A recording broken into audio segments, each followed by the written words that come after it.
Hello again. This is language, Unit 3 language. Good news with this unit, it's all review. It's stuff that we've had before. And it's just reinforcing material that you've learned, because I can guarantee it. Next year, you'll see it again. So it's a good thing that we are reviewing. This video won't be long because it is a review. We've gone over some of this stuff. I want to hit some of the highlights, though, for this video. Okay, the first day we're doing is page 289. If you look at your assignments, it says 288 to look closely. We're not going to do think on page 288. I just want you to look at the box, look closely, and it gives you some information. I'm not going to go over it because I want you to look at it. It's called look closely. Okay? But we're doing the same things we do on 288 on 289. So I just want you to do 289 with this. Okay? It's looking at direct objects, indirect objects, predicate nominatives, predicate adjectives. Things that we just had in the last couple, or the last unit. Okay?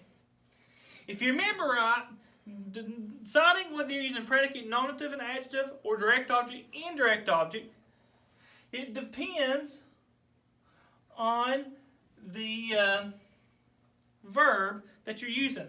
Okay? So, for example, you have Hiram's Navy brought Solomon gold from Ophir. Okay? So you first need to mark up your sentence. Okay? First find the verb. What is your verb? Brought. Okay? So underline it twice. Who brought? Navy brought. Okay? Okay? Your subject is Navy. Okay? Not Hiram. Hiram is actually an adjective in this sentence. So Navy brought. Okay? What is brought? Is it an action verb or a linking verb? It is an action verb. And because it is an action verb, you mark it as a V. Okay? Now you're looking at whether you're using direct object, indirect object, or predicate adjective or predicate nominative. Okay? Because it's an action verb, we know that we're going to use direct object and indirect object if there is an indirect object. Okay? So, to find direct object, you ask, what did the Navy bring? Or Navy brought what? They brought gold. So gold is your direct object. Who did they bring the gold to? Solomon. So Solomon is your indirect object. And if you remember right, a direct object will never be found in a prepositional phrase. And if you look at the end of this sentence, there is a prepositional phrase. From Ophir. So go ahead and go ahead and parentheses it, saying that you know that the direct object will not be found in it. I noticed in some of the work in the first unit that some of y'all were still thinking direct objects were in prepositional phrases. Be careful with that. If you don't know what your prepositions are, look back in your book. I know Miss Tyler had you write them a few weeks ago, and hopefully you remember that. Okay? And another one I want to do is this one. Sir Francis Drake gave Queen Elizabeth much treasure. Okay? Find your verb. What's your verb? Gave. Okay? Who gave? Sir Francis Drake. That's one person. That's one name. It's one person. Okay? Gave. What kind of verb is gave? An action verb. So we're going to be dealing with indirect object again. Okay? What did Sir Francis Drake give? Or what did he give? Okay? He gave treasure. So treasure is a direct object. Who did he give that treasure to? Queen Elizabeth. That is your indirect object. Okay? Now, if you have a helping verb, or a linking verb, sorry. If you have a linking verb, then you're going to be either using a predicate adjective or a nominative. I'm going to just go in the book. I forgot to write one down here. But let's look at number 1 on Think A. It says, Stephen became the first Christian martyr. Became in this sentence is a linking verb. Okay? Became's your verb. Stephen is your subject. Okay? Because became's a linking verb, you're using either predicate nominative or predicate adjective. If it's a noun, then it's a predicate nominative. Remember I called it predicate nominative in the previous video. If it's an adjective, then it's a predicate adjective. So let's look at this sentence. Stephen became. What did Stephen become? He became a martyr. A martyr is a person. Okay? So you know then that that's going to be labeled with a PN. Predicate nominative. Or as I call it, predicate nominative. Okay? So be careful with your verbs and knowing whether it's action or linking when you're doing these problems. You go out some on this page, and there's a page later on in your unit. You'll be dealing with it again. So be careful what you're doing, okay? The next part of page 289 deals with quotation marks. It's been a little while since we've done quotation marks, but I wanted to go over this real quick. Remember, a quotation is a direct quote from somebody. It's what the exact thing someone said. So for think B, number 1, it said, who wrote Huckleberry Finn? Beth asked Daniel. Okay, Daniel said this exact thing. So the quote starts at who. Who wrote Huckleberry Finn? Beth asked Daniel. The quote ends at Beth. Okay. Go ahead and put your quotation marks. Okay. And you're also you're supposed to add correct punctuation. Who wrote Huckleberry Finn? Comma, Beth. Okay, this is a question, so you put a question mark after Beth. Okay. Who wrote Huckleberry Finn? Beth. Question mark, quotation marks, ask Daniel. Period. Y'all did pretty well with this throughout the year. I think you'll be all right with these. Okay? Then we look at some usage again. Okay? Things that you've been doing pretty much since the first unit. But this time you're looking at the correct pronoun or modifier. Okay? So an example would be Aaron and me sat in the same row. Okay? Because me is in the subject, me has to take the subjective form of the pronoun. You wouldn't say Aaron and me, you say Aaron and I.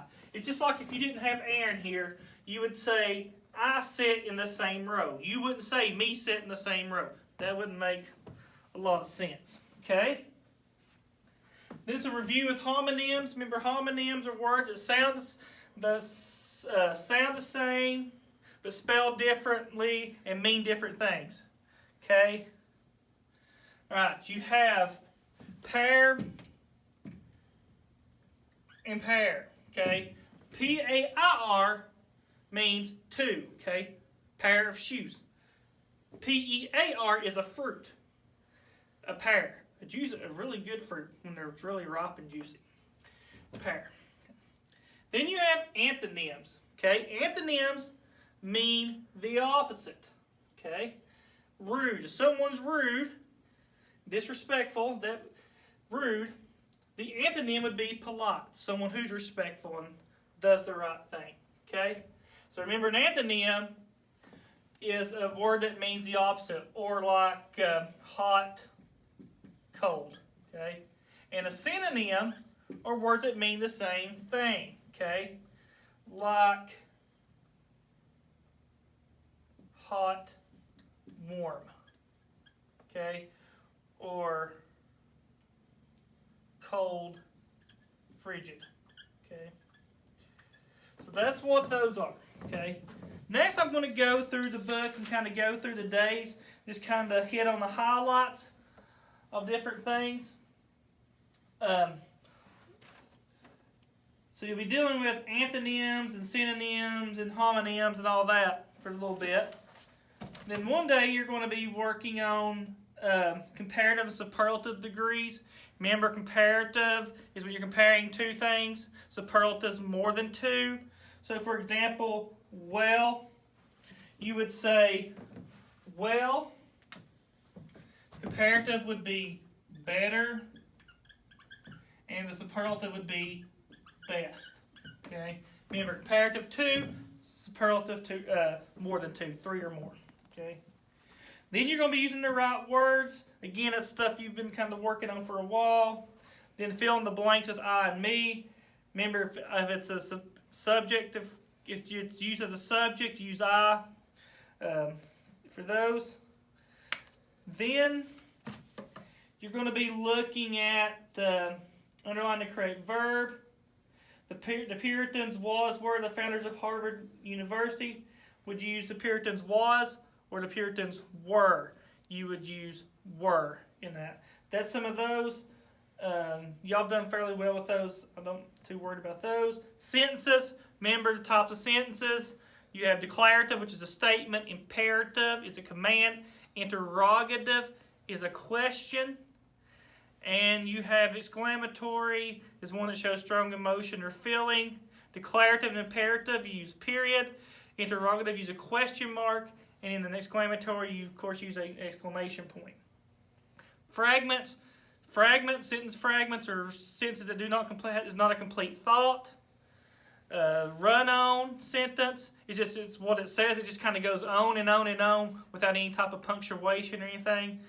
Just remember, go back. If you have some problems with some of this stuff, feel free to use your book. It's what it's for. If you still have some of these pages, which you probably should, some of this at least, you should be able to turn back in your book to look. Okay? 296.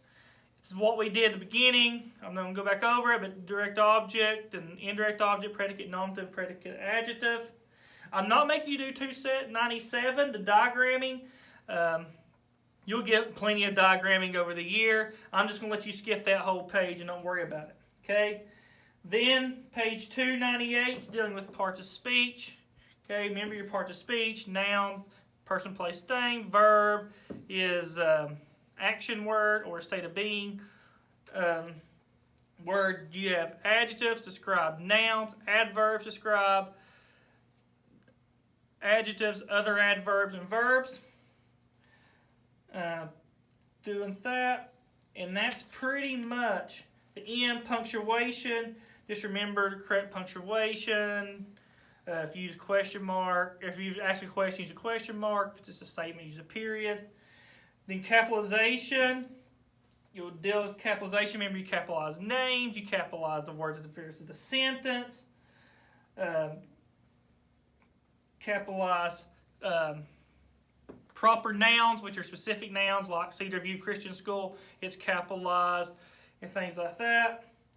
Parts of a letter, the heading, the greeting, the body, the closing, and the salutation, or the signature.